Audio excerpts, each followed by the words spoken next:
da economia no segundo semestre de 2021?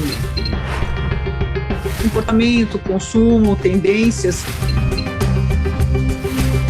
Está vindo, então, uma nova cultura de crédito no Brasil.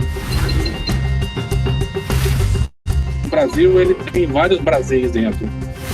Eu acho que esse é um legado que fica. Eu acho que, efetivamente, a gente vai ter aí 5 anos em 5 meses. Há muito tempo a mulher decide até o carro. Acompanhe as lives, podcasts e matérias da Febraban News com grandes jornalistas e personalidades da economia.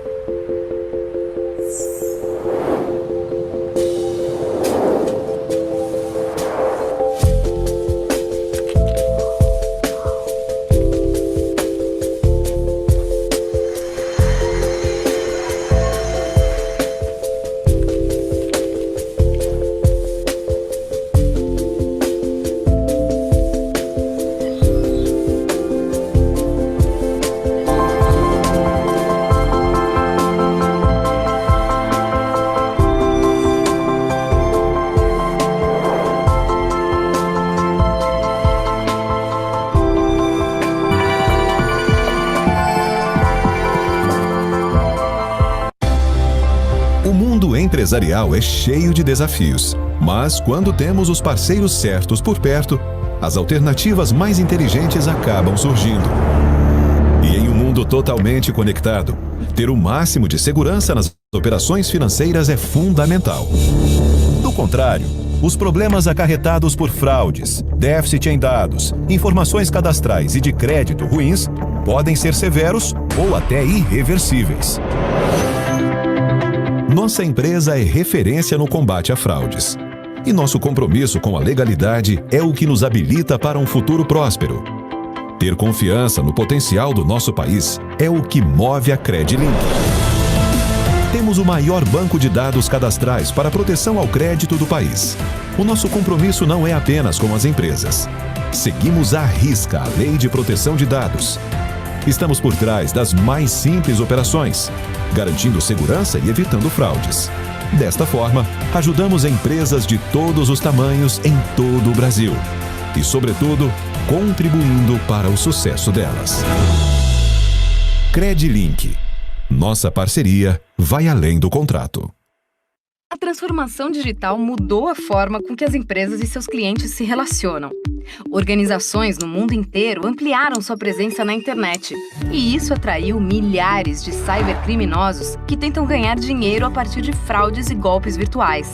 Phishing, malware, vazamento de dados, apps falsos e perfis falsos nas redes sociais são apenas algumas das armadilhas feitas para prejudicar seus consumidores e desviá-los da jornada de compra, gerando prejuízos financeiros e de reputação para muitas marcas. A Axur está aqui para tornar a internet um lugar mais seguro. Detectamos e removemos fraudes e riscos digitais em todas as camadas da web, protegendo sua empresa e dando visibilidade além do firewall. Nossos robôs vasculham a internet 24 horas por dia, incluindo a Deep e Dark Web. E com o uso de inteligência artificial, simulam o comportamento online dos consumidores da sua marca para encontrar ameaças antes que elas os afetem. Com a nossa plataforma, você monitora e remove riscos em tempo real e de forma automatizada. Ou, se preferir, você assume o controle e solicita a remoção dos conteúdos infratores em poucos cliques. Tudo com evidências e dados completos para uma gestão eficiente. Para sua organização, uma presença digital livre de riscos. Para o seu consumidor, uma jornada segura. Axur, experiências digitais mais seguras.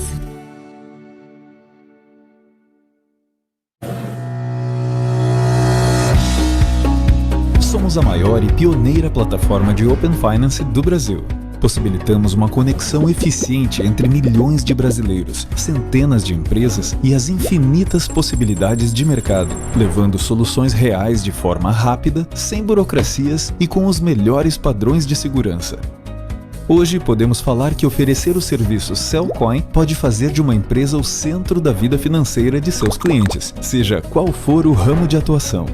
Nossas APIs para transações contam com mais de 1.000 concessionárias para seus clientes encontrarem serviços que vão desde o pagamento de contas, tributos, impostos, débito automático e consulta de documentos, até as mais diversas opções de recarga de celular, transportes e conteúdo digital.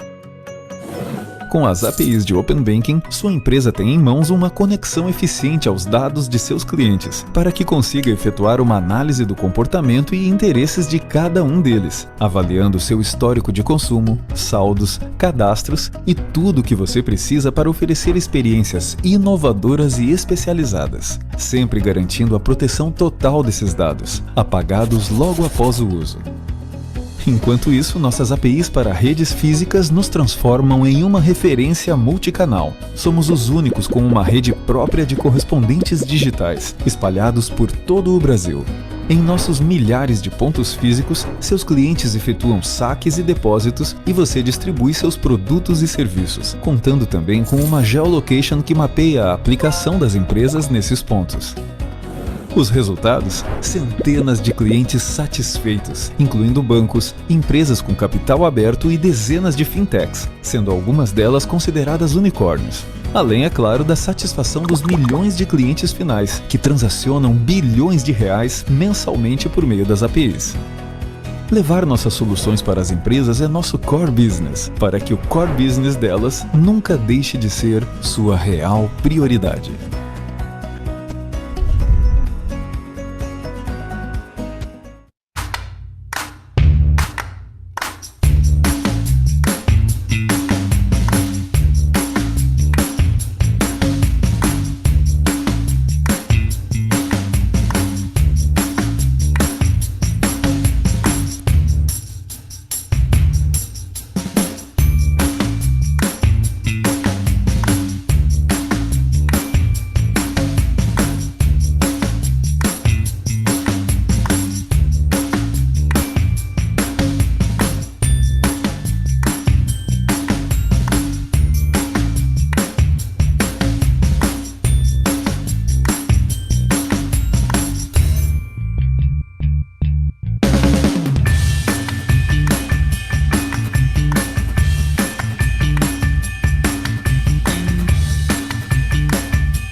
Muito boa noite, sejam bem-vindos ao nosso encontro. Sou Camila Nogueira, do INF, Febraban, e estou acompanhando vocês nessa jornada. Como que vocês estão nesse frio? Aqui está fazendo 9 graus. Comente aqui no chat pra gente como que vocês estão, animados para a discussão de hoje, porque hoje temos especialistas de alto nível aqui, convidados especiais para a gente conversar um pouquinho mais sobre o contexto de Open Banking, com um olhar aí para ameaças cibernéticas, fraudes digitais e LGPD. Bom, vou aqui trazer um contexto do que nós discutimos na nossa live anterior. Falamos com um olhar prático sobre perspectivas do modelo a ser implementado no Brasil, trouxemos um resultado da implantação do Open Banking na Inglaterra, também o que o Open Banking mudou na dinâmica do sistema financeiro, trouxemos também alguns casos de usos, qual que é o caminho, modelo a ser implementado no Brasil. Bom, hoje eu quero já aproveitar e trazer aqui nossos convidados especiais. Aproveito para chamar o Fábio Ramos, CEO da Axur, Vitor Tomazetti, Fraud Risk Senior Manager do Itaú Unibanco, e José Michael, especialista em segurança de Open Banking no Banco Pan. muito bem-vindos. Acho que hoje a expectativa está alta aqui, o pessoal está começando a aquecer. Preparamos algumas perguntas aqui, não é mesmo, pessoal, para discutir, para aquecer as turbinas aqui com quem está do outro lado aí. E para saber se você está muito bem ligado ao que nós vamos discutir aqui hoje, vamos trazer algumas perguntas iniciais para o nosso chat aqui, vamos lá. De qual região do país você está participando? Temos convidados novos aqui também que estão conosco, que se inscreveram aqui entre terça e hoje, então aproveitem para responder, nós queremos conhecer um pouco mais vocês, alguns já responderam as pesquisas expectativas que nós enviamos também. Vamos lá, mais alguns segundos, vamos aquecer porque a noite está fria, mas a discussão promete trazer um calor bem bacana aqui para o nosso cenário. Vamos lá, no resultado? Bom, 68% fala aqui do Sudeste, né? Tá com a gente do Sudeste, alguns do Sul, outros do Centro-Oeste. Mas também temos algumas perguntas para sondar com vocês em relação ao Open Bank. Então vamos para a próxima? Lembrando que vocês também podem votar aqui no chat, tá, pessoal? Comentem aqui para a gente também. Em uma escala de 1 menor e 10 maior, qual o seu nível de conhecimento sobre o funcionamento do Open Banking?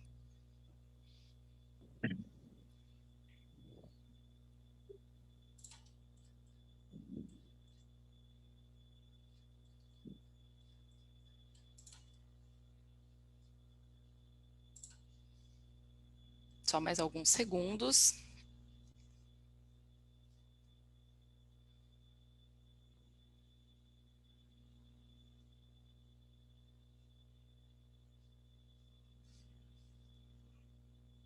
Maior resposta, 29%, 7. 6, 22%. Seguido de 5. Bom, nossos especialistas aqui vão comentar daqui a pouco as respostas, tá, pessoal? Vamos para a próxima, então?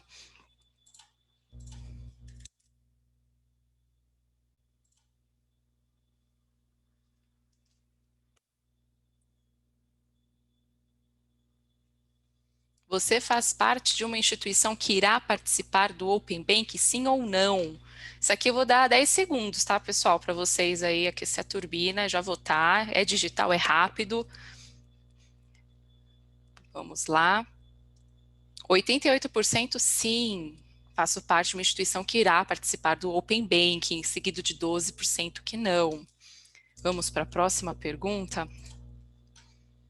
Estou vendo o Fábio, Vitor e o José ali já se preparando para trazer algumas provocações também, né, pessoal?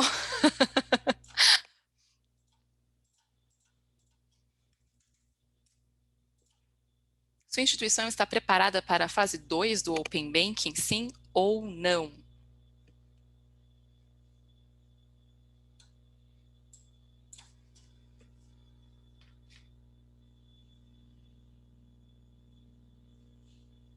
Alguns comentaram aqui no chat, Walter não conhece ainda a fase 2. Não tem problema, Walter.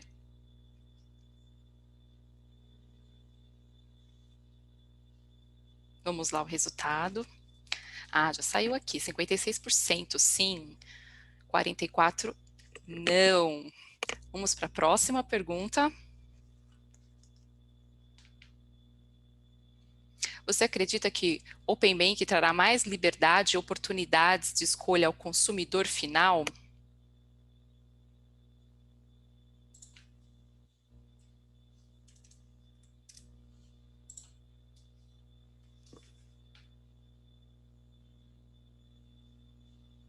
Vamos lá, o resultado. Sim, 97%. Próxima pergunta.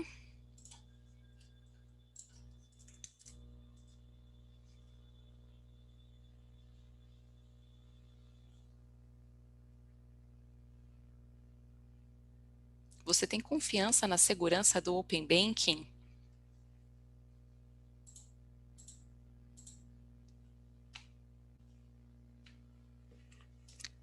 Caso não consiga votar na ferramenta, pode comentar no chat também, tá?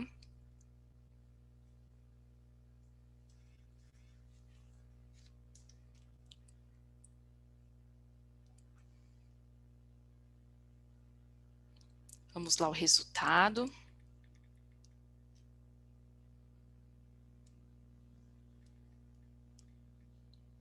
58% sim, tenho confiança na segurança do Open Banking. 42% não tenho. E é um desafio para a gente também trazer desmistificar aqui na nossa conversa, não é mesmo, Fábio, Vitor, Michel, Michael? Bem-vindos aqui à nossa live. Passo a palavra aqui para vocês. Fábio, acho que vai trazer um olhar e uma contextualização aqui para a gente da importância dessa discussão aqui hoje na live, a importância dos assuntos que nós vamos trazer com o olhar, né, de fraudes, o olhar também de cibersegurança. Então, acho que é bacana trazer esse porquê da importância do que a gente vai discutir aqui hoje. Passo a palavra para você. Bem-vindos. Claro, obrigado, Camila. Bom, boa noite a todos. Boa noite, Camila, Vitor, José Michael. Muito bom estar com vocês aí nessa noite fria, que eu acho que todo mundo vê a região sudeste em massa aí, né? É uma massa polar, na verdade, que está no Brasil todo. Mas é muito legal estar participando do evento e poder estar trocando uma ideia, porque eu acho que quem está vivendo esse momento aí, quem está na indústria financeira, certamente está fazendo parte de um momento histórico, né? Esse momento que a gente está discutindo aí, algo que realmente vai ser revolucionário, que vai vir a ser a indústria financeira do futuro. Bom, meu nome é Fábio Ramos, eu sou CEO da Axur, e a gente vai estar aqui hoje discutindo aspectos ligados à segurança e fraude no Open Banking. Até o nome Open Banking, né? O Banco Central agora está dando uma amplitude maior para o nome. Se entendeu que o Open Banking podia se entender como algo mais focado em bancos, em fintechs, e, na verdade, o conceito está se expandindo de uma forma muito maior. A gente imagina que, e tem se falado isso no mundo todo, né, que toda empresa vai ser uma empresa financeira. Então, nós vamos ver aí, talvez, ERPs tendo funções financeiras também. Isso faz com que a gente trabalhe numa amplitude maior. E, em razão disso, está se chamando de Open Finance, que é um conceito aí que está, obviamente, surgindo em função do Open Banking, né? Bom, eu vi ali pelas respostas que nem todo mundo está 100% seguro em relação ao seu conhecimento de Open Finance. Eu confesso que eu achava que eu sabia muito mais. Depois de conversar com o Vitor e com o José Michael, eu vi que a minha nota baixou, né? Realmente são dois especialistas no assunto e adoro aprender e estou aprendendo já bastante com eles. Mas eu vou criar para vocês aqui um contexto, explicar um pouquinho melhor o que é o Open Finance para que todo mundo fique na mesma página, tá? O conceito é relativamente simples. Open Finance é um fundamento, né, onde a gente está dizendo que os dados ficam em poder do cliente. E isso se traduz, obviamente, em um sistema, que é um sistema que está sendo conduzido aí pelo Banco Central, para que o cliente realmente possa ter acesso às suas informações, e essas informações ele leva com ele. E isso acaba com aquela história do histórico bancário, de relacionamento bancário, porque, teoricamente, com essa informação, uma pessoa pode sair do banco A para o banco B, pedir um empréstimo sem ter o problema que a gente tinha antigamente, né? O que a gente ainda tem hoje, de ter que começar um relacionamento do zero. Bom, benefícios, né? Open Banking são inúmeros, aí desde a questão de liberdade, autonomia, menos burocracia também, que é super importante, redução de custo em função da redução de intermediários, né, que hoje a gente ainda acaba tendo muito intermediário. Isso vai aumentar a competição e vai criar muito mais opções para o consumidor. Então, o consumidor final vai ser muito beneficiado. É o Brasil aí, mais uma vez, saindo na frente e fazendo bonito, porque a gente realmente é um país que se destaca muito internacionalmente nessa questão do sistema financeiro. O Open Finance está sendo implementado em fases, né? A primeira fase já está rodando. Essa fase é basicamente a abertura de dados das instituições participantes. Aí tem uma segunda fase agora, dia 13 de agosto, né? Que é a fase onde o cliente pode compartilhar os seus dados pessoais. Claro, somente com a autorização, né, da pessoa. Depois a gente vai falar um pouquinho de LGPD. A terceira fase, que é em 30 de agosto, que pode iniciar o pagamento fora do ambiente do banco via Pix. A quarta fase, em dezembro, compartilhar outros dados relacionados à operação de câmbio, investimento, seguro, previdência. E aí vem 2022 com um monte de coisas legais. Basicamente, assim, a palavra de ordem aqui é compartilhamento de informações, abertura, né? O próprio nome Open já diz muito. E isso realmente podem ter convicção, assim, de que vai ser algo que vai mudar as nossas vidas para muito melhor, tá?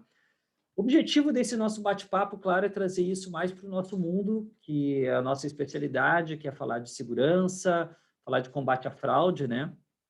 E, obviamente, que a gente só chegou nesse momento hoje de poder estar falando de Open Banking ou Open Finance com o surgimento da LGPD, que também criou um ambiente propício. Eu vou explicar um pouquinho para você sobre isso aí depois também, tá? Na Inglaterra, que é a precursora do Open Banking, a adoção ela ainda é pequena, se considerar com a expectativa que se tem aqui no Brasil. O Brasil é early adopter em tudo, né? Mas vem crescendo. Em 2019, era cerca de 1% dos clientes bancários da Inglaterra tinham aderido ao Open Banking. Hoje, se não me engano, está em torno de 10%. Mas o que é interessante, que eu acho que a maior faz um link com o que a gente vai discutir aqui hoje, é que a maior razão para não adesão, de acordo com uma pesquisa que foi feita, é o medo que os clientes dizem ter de fraude e de ataques que possam expor os seus dados, tá? Mais de 50% das pessoas entrevistadas disseram que isso realmente impede que essa adoção seja mais rápida. Ou seja, muito do que vai acontecer aqui no Brasil, em relação à adesão e crescimento, vai depender da questão da segurança. E é por isso que a gente está nessa noite fria aqui, discutindo um assunto que é tão relevante para todo mundo que foi participante desse ambiente, né? O Pix já foi um sucesso, a gente tem acompanhado aí desde novembro do ano passado. Eu tenho certeza que com o Open Finance a gente vai ter aí mais um avanço gigante, né? Mas aqui o importante é dizer que, ainda que muita gente tenha, eu vi pelas perguntas ali, expectativa de a gente falar um pouco mais sobre casos de uso, etc., esse momento aqui é para a gente falar de combate à fraude e segurança, tá? E fazer essa discussão com pessoas de altíssimo nível, né? Então, tem muita riqueza de informação aqui. O nosso bate-papo vai ser dividido em 3 partes. Eu estou dividindo aqui como... a primeira, a gente vai falar sobre as principais ameaças. Depois, a gente fala um pouquinho sobre estratégias de mitigação. E, por fim, a gente vai acabar falando um pouco de recomendações para o grande público, que é super importante também. Para isso, como eu comentei, a gente tem o Vitor Tomazetti, que é especialista em combate à fraude do Banco Itaú, o José Michael, do Banco Pan, que é especialista em cybersecurity. Então, eu já vou começar perguntando para o Vitor Tomazetti, para a gente já começar, né, que eu acho que todo mundo está ansioso aí para a gente já começar a entrar no assunto, compartilhar um pouquinho conosco, Vitor, o que tu considera que sejam as maiores ameaças hoje do ponto de vista de fraude, considerando que a gente vai ter centenas de empresas que vão passar a compor esse ecossistema, que é o Open Finance, né? E o que você imagina que vão ser as maiores dores de cabeça do ponto de vista de fraude? Bom, primeiro, obrigado pelo convite, Fábio. É muito legal poder dividir um pouco do que a gente está discutindo aí no mercado, né? Tentando construir, você já deu o contexto aí do Open Banking, né? Open Finance. E indo no ponto, né, das ameaças, tem alguns pontos de vista que a gente pode discutir, né? Quando a gente fala do usuário em si, ou do grande público, a principal modalidade de fraude que a gente imagina ser alvo, né, seja foco dos fraudadores, é a engenharia social, né? Só que engenharia social é um termo amplo, né? Tem uma série de aspectos aí, várias formas de se aplicar uma engenharia social, né? Eu vou dar alguns exemplos aqui, mas uma coisa que é importante é todo o trabalho que a gente tem feito de segurança, né, prototipação, desenho de solução para o Open Banking. A construção que foi feita não prevê, ou a gente não antevê nenhum tipo de ataque novo, né? Óbvio, é uma tecnologia nova, é um ambiente novo, mas tudo que está sendo construído prevê tudo que já é conhecido de ataque e a gente está antevendo isso para que se evite ter algum tipo de abuso. Então, o que provavelmente a gente deve ver no início da operação, mesmo de fase 2 e fase 3, como você bem colocou, são ataques que já existem hoje em outros métodos de pagamento, de acesso a dados, né, seja o que for, sendo migrados para dentro do contexto do Open Banking, tá? Então, acho que esse é um primeiro grande recado, nada de muito novo nisso. E aí, como eu falei, engenharia social é algo que já vem crescendo demais, principalmente no Brasil, né? As instituições financeiras têm investido demais em segurança, né? Cibersegurança, todos os tipos de avanço tecnológico a gente aplica dentro do contexto bancário, e com isso os fraudadores têm migrado para o ataque às pessoas, que é o contexto da engenharia social. Então, o que a gente prevê aqui, principalmente com o contexto do Open Banking, né? Que é a abertura do uso do dado, trazer o dado de um lado para o outro, ou poder fazer transações de ambientes que antes você não podia, esse contexto de engenharia social fica mais atrativo ainda, porque soma com o desconhecimento da população no início da operação, então, automaticamente, todos estão mais fragilizados porque ainda não conhecem, né? Então, o que a gente espera acontecer? Golpes como, né, entrar em contato com o Fábio via WhatsApp, se passando por alguém ali, alguma necessidade, né? Geralmente a engenharia social tem sempre algo que te chama muita atenção, né? Olha, Fábio, estou aqui com um problema grave agora na sua conta, precisa fazer A, B e C para a gente conseguir resolver.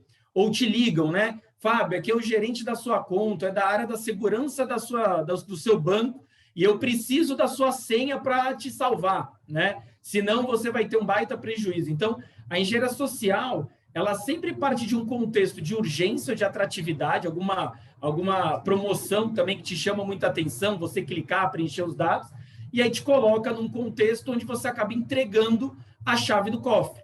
E aí o ponto que eu acho que é legal é sempre no momento que o fraudador nesse ataque pede senha, pede, né, credencial, token, é a hora que você percebe que tem algo estranho, né? Então, assim, engenharia social, WhatsApp, telefone, URA falsa, coisas que a gente já conhece do dia a dia, muito provavelmente devem vir para esse contexto do Open Bank. Dividindo logo, obviamente, fase 2, atacando o dado, ou seja, na fase 2 ali, dia 13 de agosto, o fraudador tentando ludibriar o Fábio, pegar os dados dele, para que com os dados dele ele faça uma fraude futura.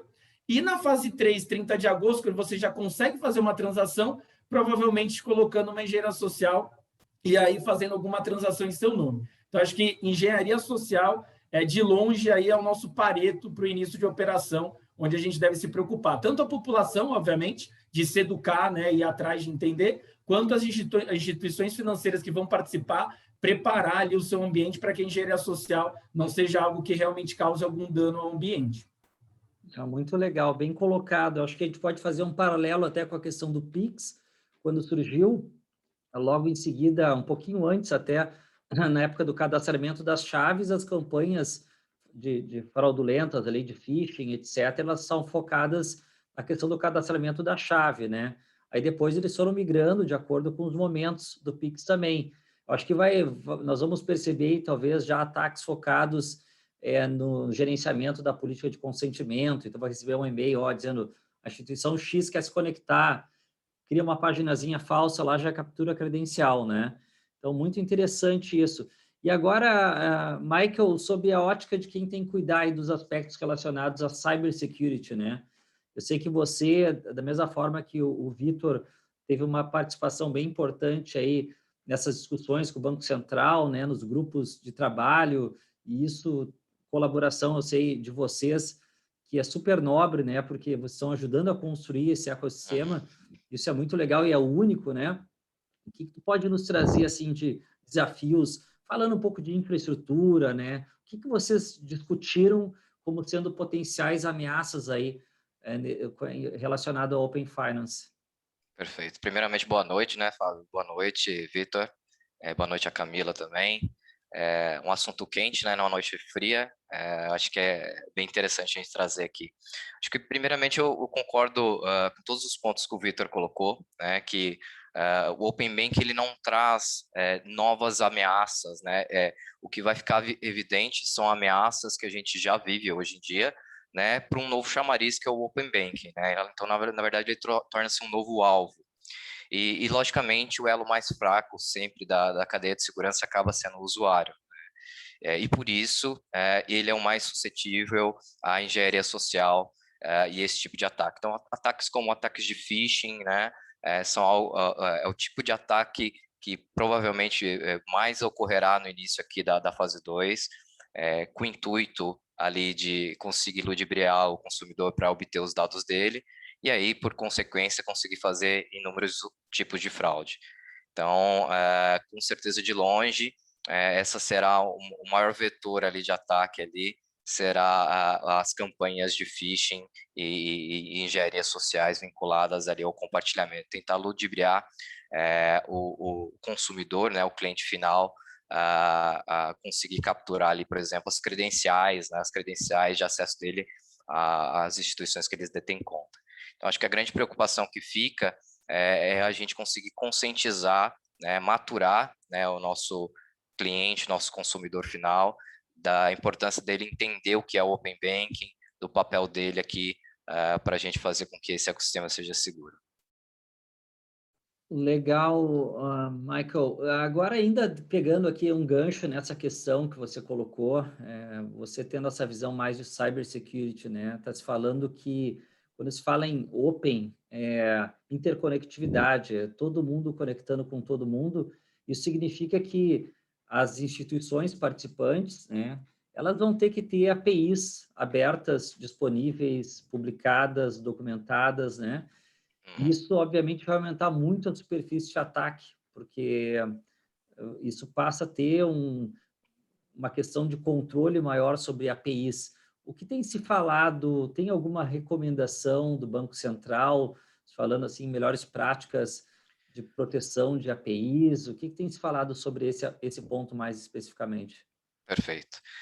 Eu faço parte, né, do grupo de segurança, né, dos GTs de segurança que estão fazendo as especificações, e foi um grande desafio. Foi um grande desafio porque a gente foi buscar benchmarks, né, a gente foi conhecer como é que funciona os Open Bankings britânicos, australianos, e foi entender o que eles trouxeram de proteção para esses tipos de comunicação, né, para que a comunicação entre duas instituições pudesse ser feita da forma mais segura possível.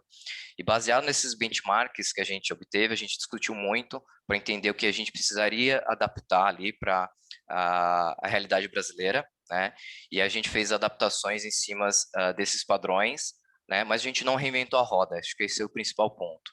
A gente trouxe o que há de mais seguro, né, atualmente, os protocolos de segurança para autenticação, autorização, colher o consentimento do usuário e fazer com que esses dados, né, sejam trocados em canal seguro. Então, por mais que a gente fale de API, que as informações vão para de uma instituição para outra, isso é sempre feito em canal seguro, né? Então, ele nunca fica em canal aberto, né, essas informações. Acho que esse é o principal ponto que devemos dar como recado, né? Então, lógico que a gente deve ficar atento, né, quando a gente fala a troca de informações através de APIs, mas essas trocas é sempre feitas em canal seguro.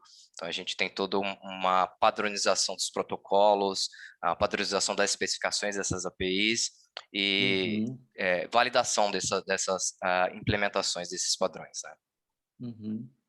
Tem toda a parte de certificação também, né, Michael? Ou seja, com certeza. Os protocolos foram definidos, né, adaptados do que já existe, e também toda instituição, Fábio, que eu complementando um pouco o Michael aqui, tem que passar por uma certificação, né, uma homologação, para começar a operar dentro do Open Bank, ou seja, o padrão mínimo ali tem que ser atendido, caso contrário, a instituição não consegue aderir ao ambiente do Open Bank, tá? Então, além de todo o protocolo herdado de segurança, tem crivos específicos aqui de entrada para o arranjo, tá? Perfeito. Mesmo os TPPs tem que ter essa certificação, os iniciadores de pagamento? Mesmo os TPPs, tá? A ordem seria assim, né? A gente fez toda a especificação do perfil de segurança, né, que as instituições têm que implementar. As instituições implementaram, né, estão implementando, digamos assim, esses perfis de segurança. E para adentrar o ecossistema, eles precisam tirar essa certificação, né? Eles precisam validar a sua infraestrutura através das ferramentas de conformidade, tanto para as questões de segurança, como as questões as funcionais, né, para se aquela API está cumprindo os padrões estabelecidos, né? Então, existe todo um critério para conseguir se adentrar ali ao Open Bank, ao ecossistema.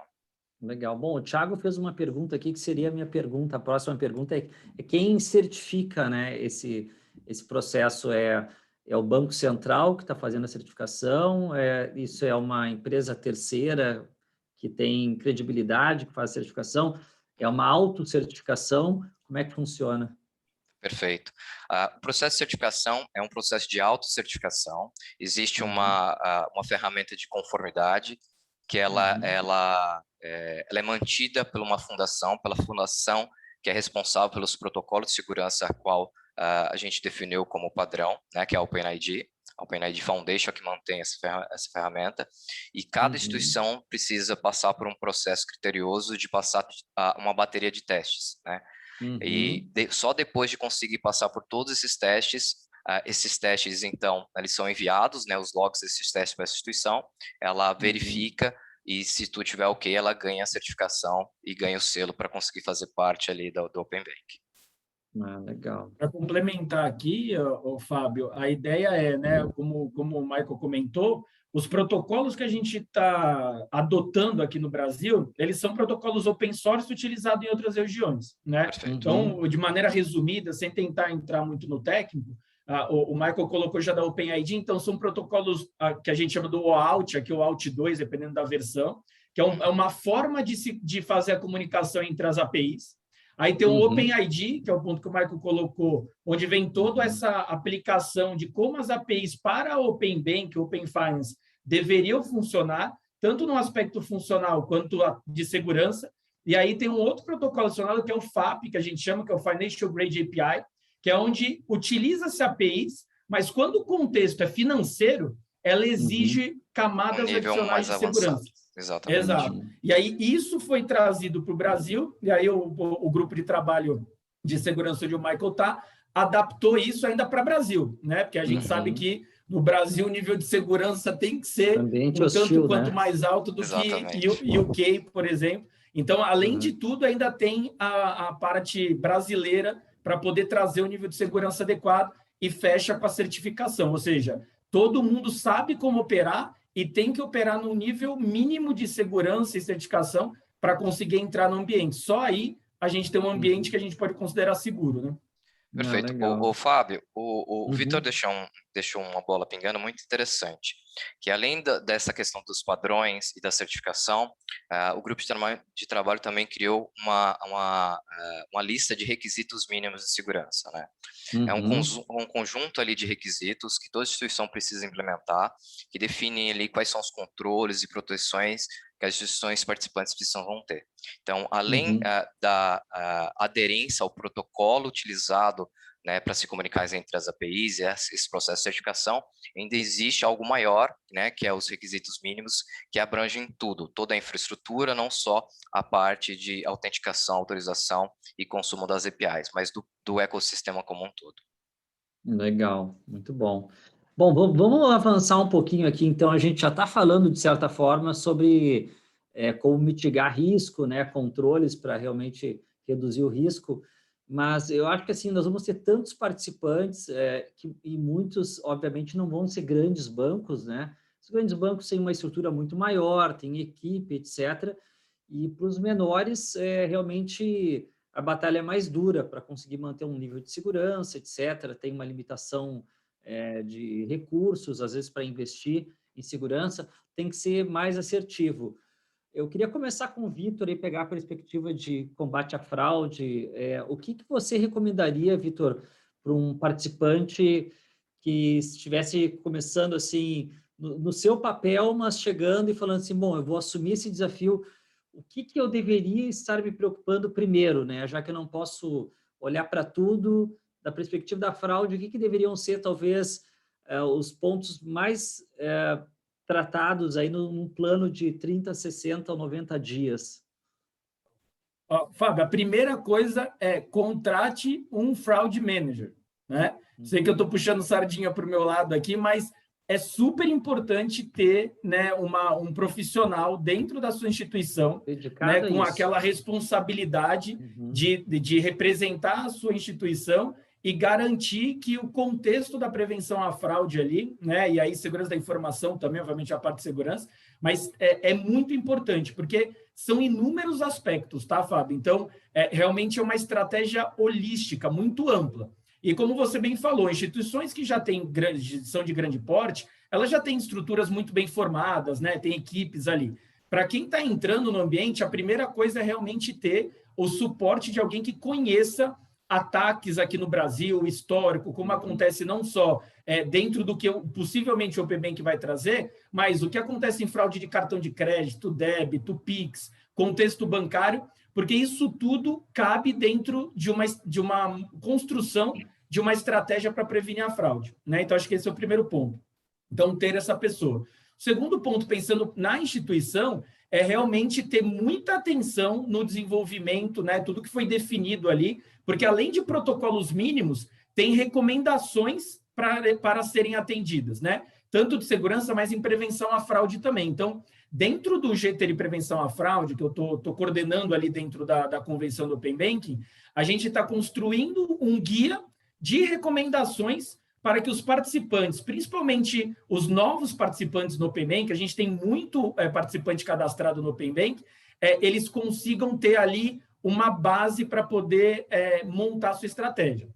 Simplificando, né? Indo aí no top 3, por exemplo, autenticação, né? Uma política que é altamente recomendada é a política de Multi-Factor Authentication, ou seja, combinar pelo menos 2 fatores de autenticação dentre 3, tendo aquela regrinha básica de autenticação, que é combinar algo que você sabe, algo que você tem e algo que você é, né? Ou seja, algo que você sabe é uma senha, algo que você tem pode ser seu celular, né, com um token ali instalado, e algo que você é algum tipo de biometria.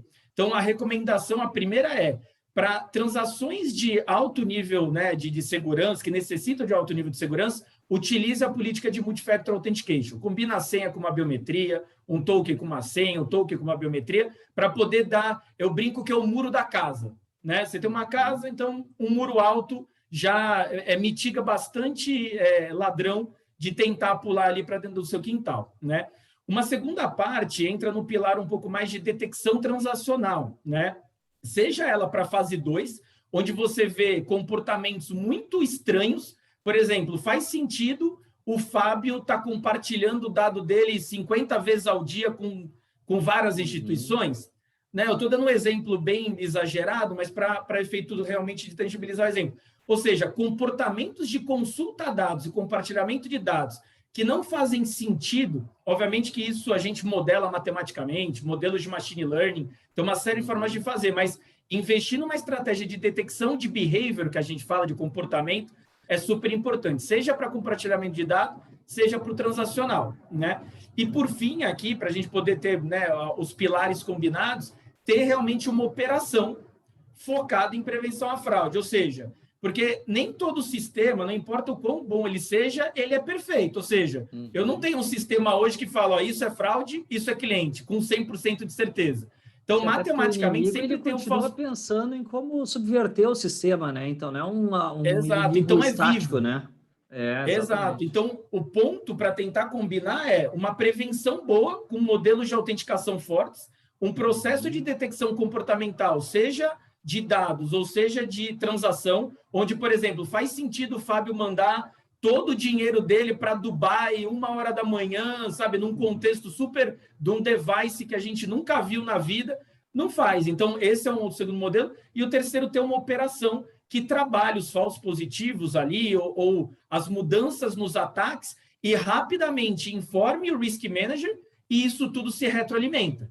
Então, toda instituição, obviamente, dentro do grau e de complexidade de cada casa, mas deveria ter ao menos aí esses 3 pilares para poder começar a operar com um pouco de paz de espírito, ou seja, poder ir dormir na sexta-feira à noite e conseguir passar o sábado e domingo tranquilo e chegar na segunda-feira e está tudo ainda funcionando dentro da sua instituição. Isso sem contar que, assim, da mesma forma com o Pix, né, o pessoal vai tentando descobrir formas novas, os criminosos, eles não param, porque o retorno financeiro acaba sendo muito alto, então vale a pena tentar, né, e isso já é difícil combater aquilo que a gente conhece, né, a gente já tem que se preparar para o que a gente não conhece também. Isso é gravado pelo criminoso brasileiro, né, que é extremamente criativo, não é à toa que o sistema financeiro brasileiro é um dos mais robustos do mundo, né, porque a gente foi se adaptando, foi ficando cada vez mais resiliente a esse fraudador cada vez mais criativo. E é importantíssimo, Fábio, nesse contexto, né, eu dividir em pilares com a presença de um fraud manager e retroalimentar, porque não existe bala de prata em fraude, né? A gente fala em segurança. Não tem um remédio que cura todas as doenças. Exatamente. Então, o fato de você ter uma estrutura, mesmo que básica, bem montada, mas que ela detecte rapidamente o tipo de ataque e retroalimente o que está acontecendo, porque não existe fraude zero, né? A gente é de segurança aqui, Marco, não me deixa mentir, não existe fraude zero. O que a gente consegue fazer é mitigar a ponto do business, obviamente, da instituição ter um business rentável e, obviamente, nossos clientes estarem seguros, né? Mas é importantíssimo que você tenha a capacidade de alterar ou rever sua estratégia dia a dia, porque o fraudador não espera, né? A gente brinca de trabalhar em modelo ágil dentro das instituições, o fraudador já trabalha no modelo ágil há muito tempo, e ele muda, dentro de um dia, ele muda completamente um ataque, e se você demorar 12 horas, 24 horas para reagir, talvez você já tenha tomado um prejuízo ali irreversível de grande dano para a instituição, tá? Com certeza, o orçamento do criminoso realmente ele é grande porque o retorno que ele tem, né, é um negócio que ele não paga imposto e não entrega produto nenhum, não existe negócio melhor do mundo, né?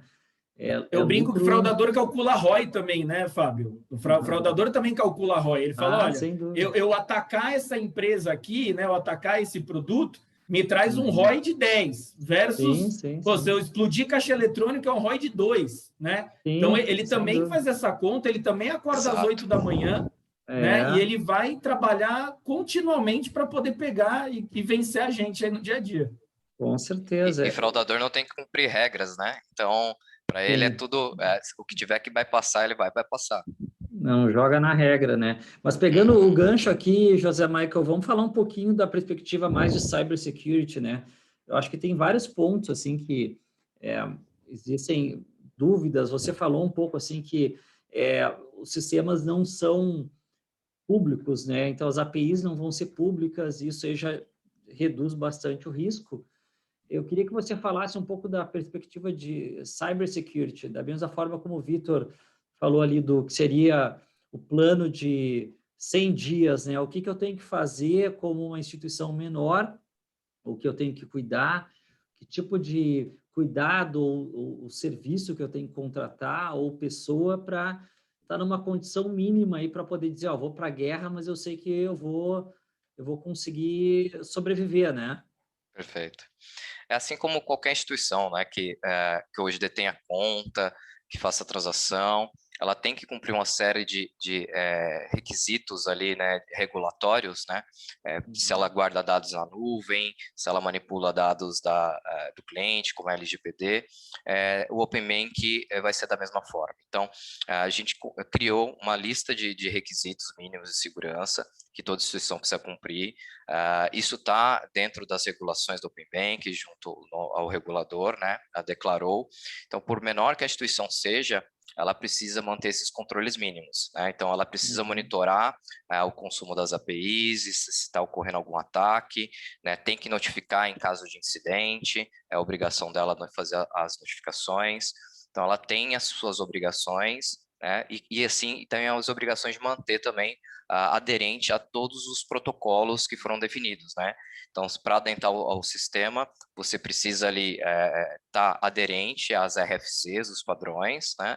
E tirar a certificação. Só que o ambiente é vivo. Então, conforme isso vai evoluindo, eu vou colocando mais APIs ali dentro desse ecossistema, eu preciso ficar revisitando para ver se eu não estou quebrando nada, né? Então, preciso sempre estar de olho nisso. E em caso de incidentes também, fazer os devidos processos de notificações. Então, independente do tamanho do participante, todo participante tem que cumprir com as regras do jogo para participar aqui do ecossistema.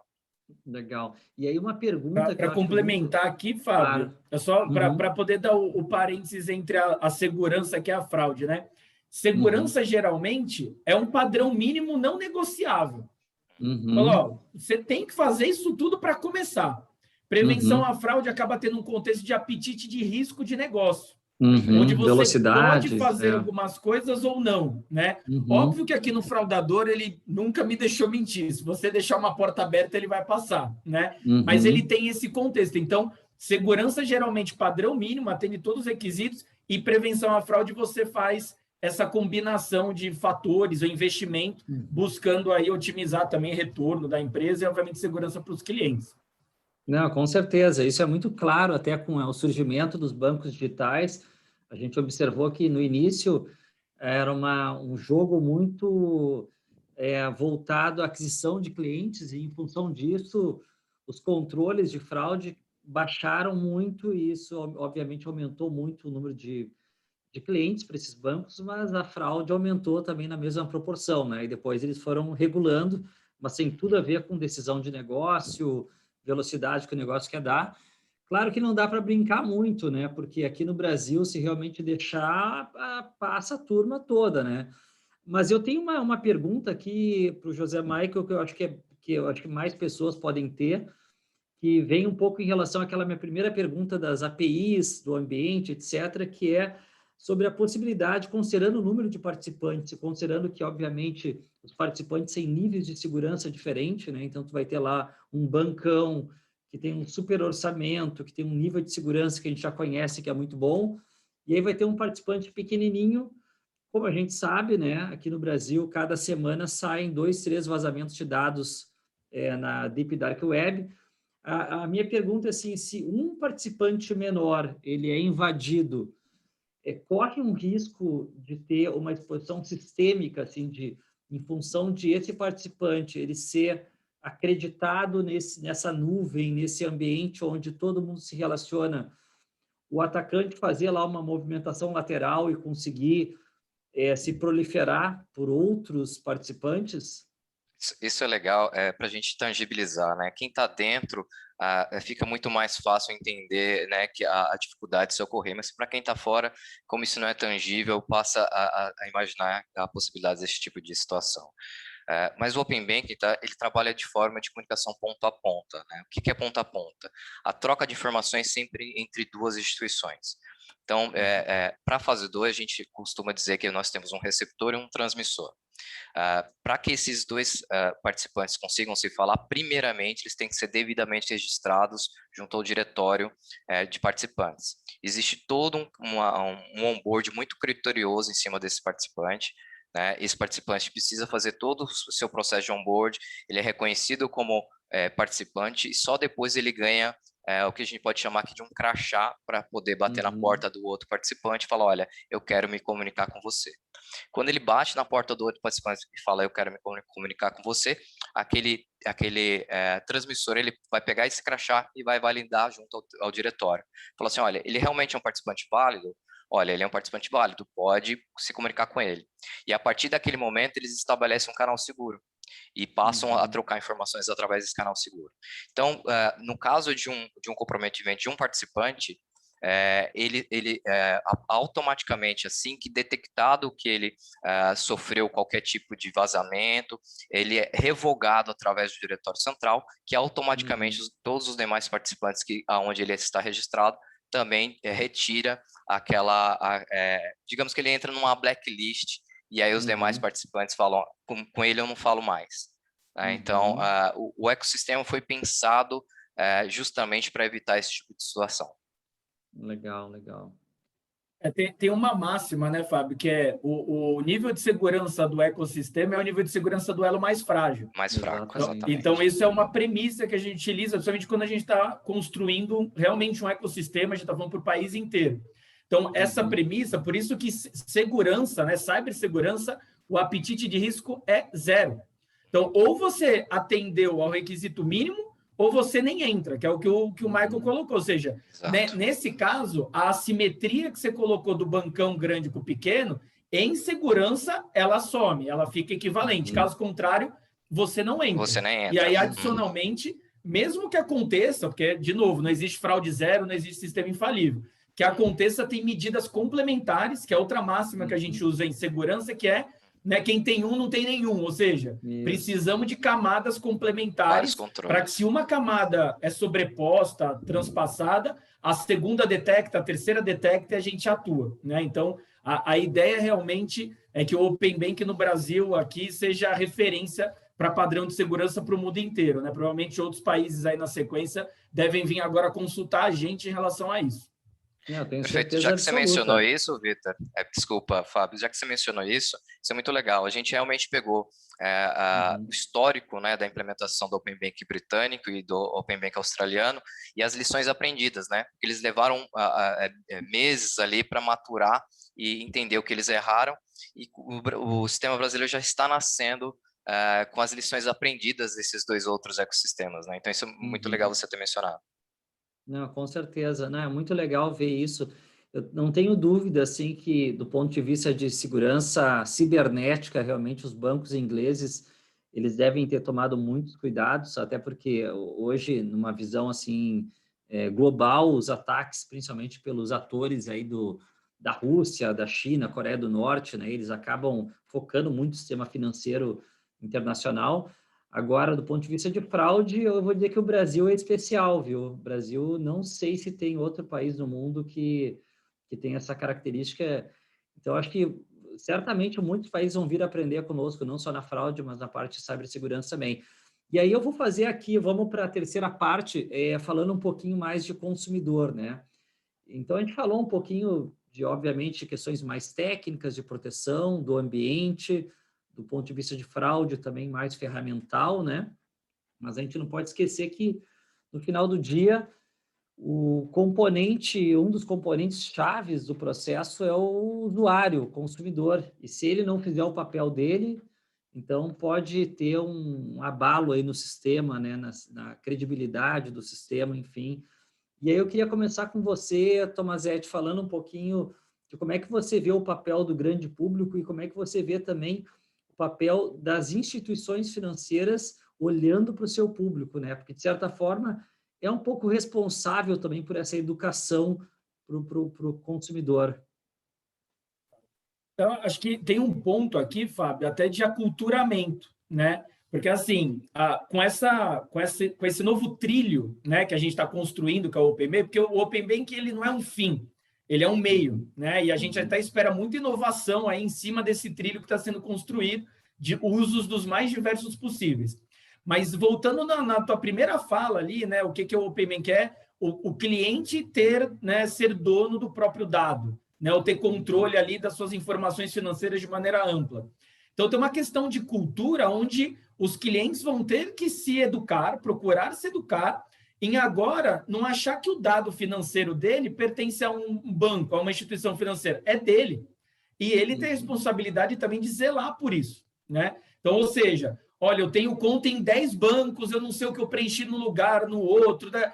Esse tipo de coisa tem que começar a ser revisto. Ou seja, olha, eu tenho as instituições que eu tenho segurança, onde eu tenho os dados, eu trato ele, né, com carinho, eu cuido dele, né? Porque isso não só para segurança, obviamente, para não vazar, não perder o controle, né? Mas até para crédito, como você bem falou, você pode mover seu histórico de crédito, né? Nos Estados Unidos, mercado muito mais maduro, né? O cliente ali, pessoa física, ele anda com o score dele ali, o FICO score dele nos Estados Unidos, debaixo do braço, e ele chega no banco e negocia, fala, dado que eu tenho meu FICO score de tanto, eu quero uma taxa tal para tal produto, né? Então, essa questão do domínio do dado, da informação vir para o cliente, exige o aculturamento de que agora ele tem, sim, uma responsabilidade maior, já tinha, mas agora maior, em realmente cuidar dessa informação. E aí, obviamente, não tem como excluir a responsabilidade da instituição financeira em auxiliar o seu cliente em fazer isso. Então, assim, todas as instituições financeiras precisam fazer um processo de educação dos clientes. Assim como a gente acabou de passar recentemente com o Pix, né? No começo, nossa, minha mãe vem perguntar, minha avó, essa chave Pix, o que eu faço? Eu não quero ter Pix, eu quero ter Pix.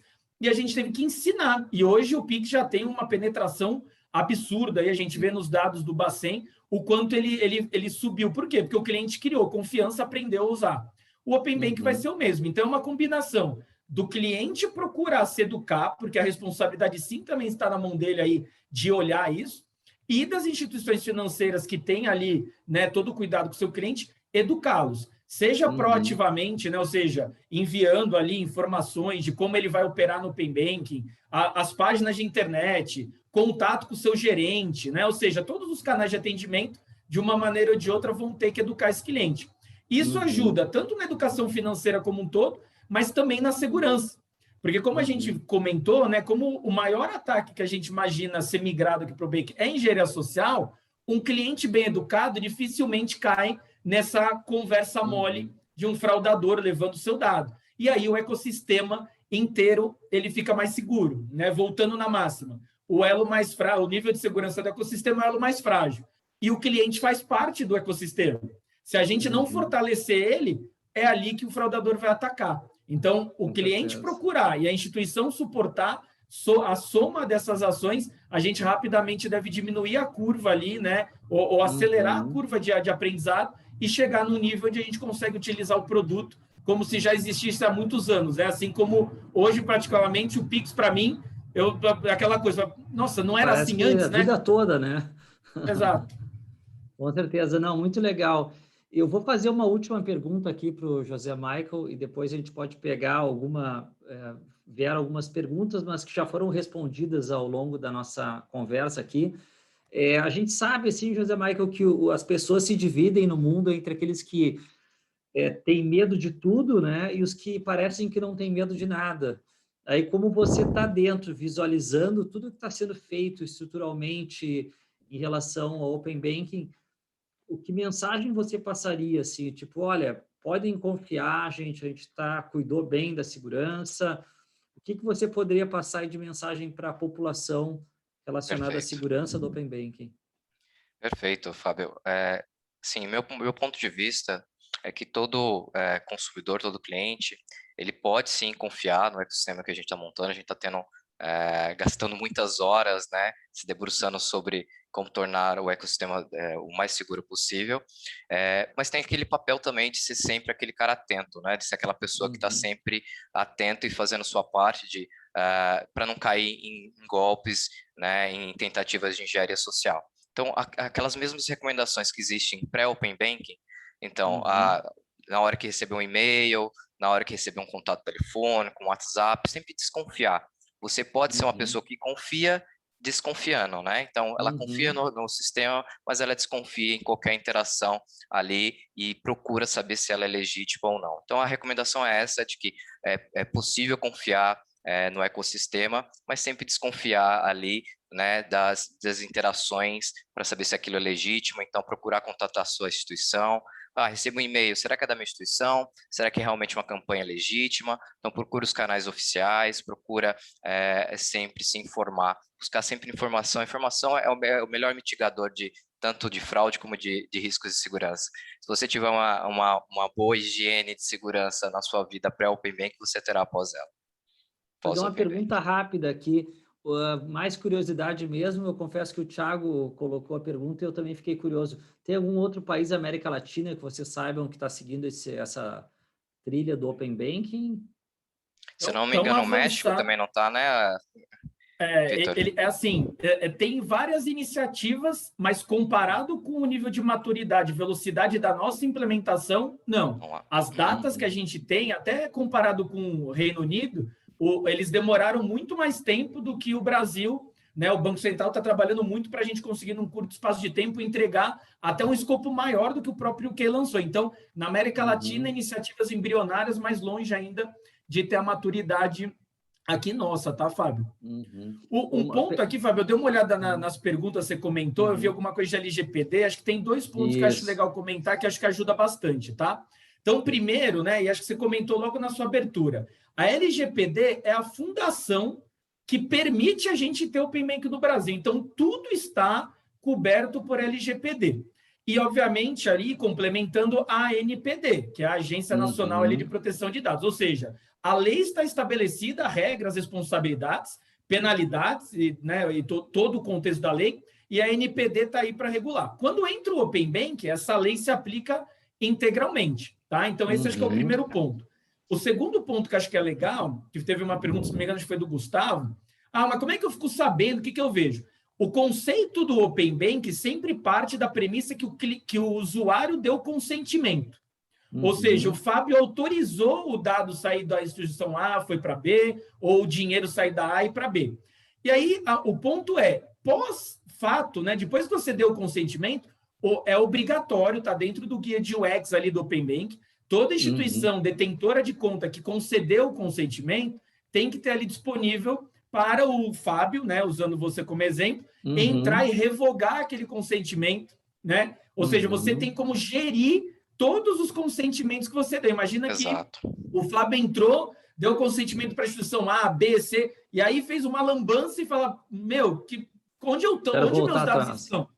Ele vai entrar numa tela onde ele consegue ver todos os lugares. No momento do consentimento, no momento do consentimento, o Fábio determinou quais dados e por quanto tempo e para qual finalidade aquele dado vai ser usado. E se alguém utilizar por mais tempo para outra finalidade ou fora de qualquer ponto que o cliente confirmou, ele está infringindo a LGPD e está exposto a NPD agir. Então, o cliente estará, é uma premissa básica do Open Bank, que o cliente estará 100% no controle e protegido pela lei de dados aí que a gente implantou recentemente, tá? Não, com certeza, muito boa a tua colocação. Realmente eu ia trazer esse ponto da LGPD. Eu acho que as pessoas não têm noção do valor da sua informação, né? Tem negócios hoje que vivem de vender informação, então a informação vale muito. E a gente está percebendo que hoje, com a LGPD, se não fosse a LGPD, não teria sido possível, talvez, tudo que está sendo feito nesse momento.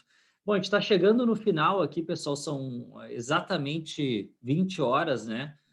Então, eu vou passar a palavra para a Camila, mas eu só queria fazer uma palavra final aqui, dizer que foi excelente esse bate-papo com vocês, eu aprendi muito e espero que todos que participaram tenham aprendido também. A discussão não termina por aqui, as coisas estão acontecendo, é muito legal um evento desses para trazer justamente esse tipo de debate, né? Focado especificamente em combate à fraude e segurança.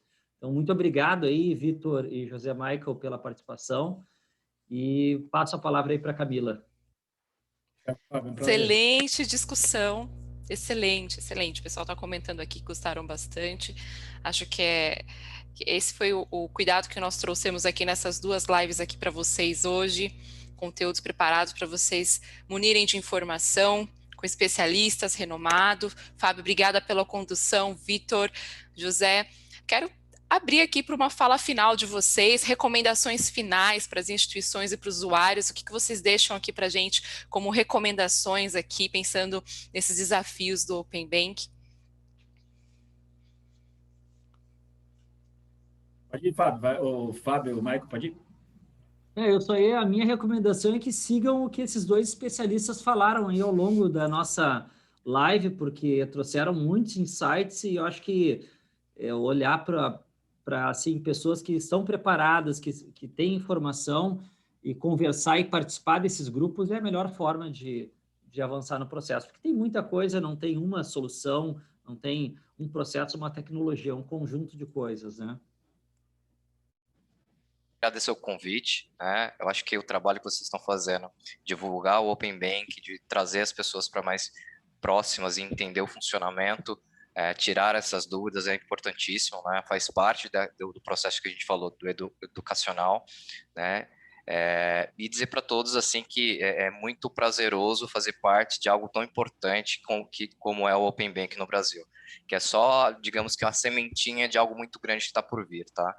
Não é à toa que foi trocado o nome de Open Bank para Open Finance, porque muitos negócios, muitas novas iniciativas vão nascer em cima desses trilhos que a gente está desenvolvendo agora.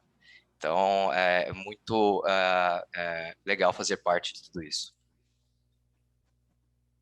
Últimas palavras aqui, também agradeço o convite, super legal bater esse papo, faço das palavras do Michael as minhas, muito, né, agradeço e reforço aí que a importância de fazer essa conscientização de mercado é muito complexo, é muito técnico, né? Eu e o Michael, a gente está fazendo a tradução aqui no dia a dia, a coisa é complexa, mas acho que um primeiro recado o sistema é seguro, a gente está trabalhando com muito afinco para poder garantir isso, né? Então, a gente podem utilizar, né? Acho que as empresas e usuários finais fiquem à vontade para inovar e trazer novas soluções para a gente.